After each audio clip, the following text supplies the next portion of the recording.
एक गरीब लड़के को एक अमीर लड़की से प्यार हो गया, लेकिन वह गरीब है इस बात से लड़की को कोई आपत्ति नहीं थी। लड़के का नाम साहिल और लड़की का नाम ममता था।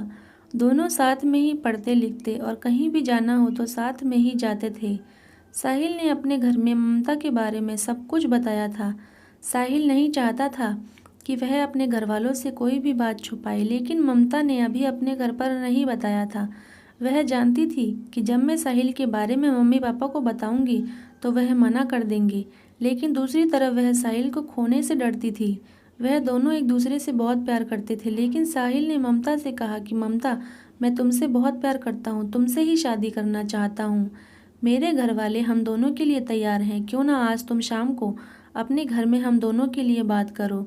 और शाम को जब वह अपने घर गई तो उसने मम्मी पापा को साहिल के बारे में और दोनों के प्यार के बारे में बताया, लेकिन ममता को उसके पापा ने उसके लिए मना कर दिया।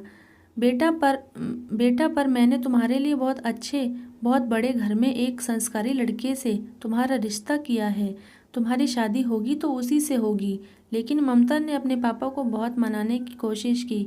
बहुत कहने के बाद ममता के पापा ने कहा, ठीक है, कल शाम को उसे यहाँ लेकर आओ। मैं देखना चाहता हूँ, मैं उससे मिलना चाहता हूँ। अगले दिन ममता साहिल को अपने घर ले गई और अपने पापा से साहिल की मुलाकात करवाई। ममता की मम्मी ने साहिल को बैठने के लिए कहा। तभी ममता के पापा भी आए और उन्होंने साहिल का गरीब सा हुलिया देखकर ही पहली नज़र में ही मना कर दिया और ममता को अपने कमरे में जाने के लिए कहा। ममता एक बहुत अच्छी लड़की थी, इसलिए बिना कुछ कहे अपने पापा की बात मानकर वह कमरे में चली गई। और फिर उसके बाद ममता के पापा ने साहिल से कहा कि देखो बेटा, तुम खुद समझदार हो, मुझे बोलने की ज़रूरत नहीं है कि तुम खुद को देखो कैसे लग रहे हो और मुझे देखो। क्या हम दोनों में तुम्हें फ़र्क नज़र नहीं आता? अगर नहीं आता तो मैं तुम्हें बताना चाहता हूँ कि तुम और मुझ में ज़मीन आसमान का फ़र्क है। और तुम चाहते हो मैं ममता की शादी तुमसे करवा दूँ? हरगिज़ नहीं।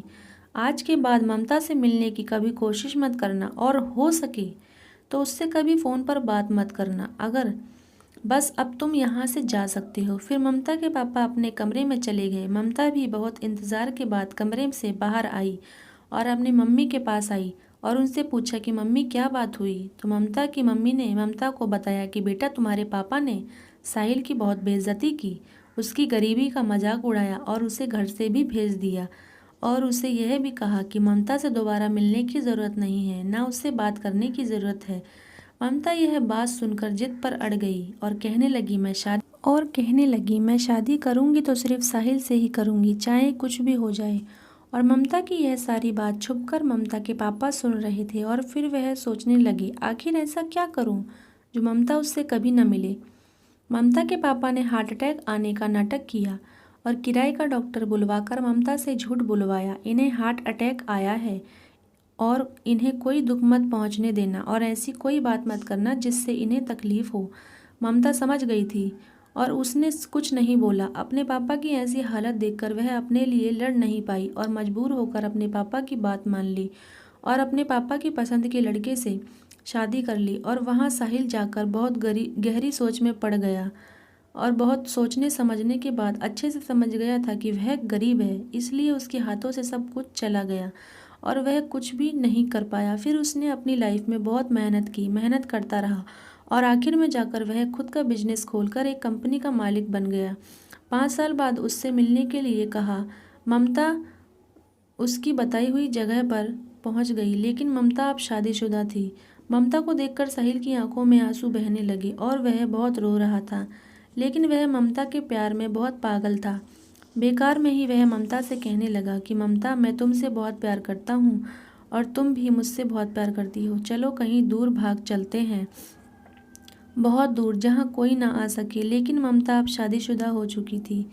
वह साहिल को समझाते हुए कहती है कि अब कुछ नहीं हो सकता, मेरी शादी हो चुकी है और हो सके तो मुझे भूल जाना, मैं किसी और की हो चुकी हूँ, मुझे माफ़ कर देना, मेरी बातों को समझो और अब कुछ नहीं हो सकता, तुम भी शादी कर लो और अपनी ज़िंदगी में आगे बढ़ो। तुम कब तक मेरा इंतज़ार करते रहोगे? अब कुछ नहीं हो सकता, बहुत देर हो चुकी है, सॉरी, बहुत देर हो चुकी है। साहिल, बहुत देर हो चुकी है। और इतनी बात बोलकर ममता अपने घर जाने को लगती है और साहिल भी कुछ नहीं कहता, घर चला जाता है और भगवान से कहता है, भगवान क्या फ़ायदा मेरी ऐसी दौलत का, बताओ ना मेरा क्या कसूर है भगवान, क्या मेरी खुशी नहीं दिखती किसी को।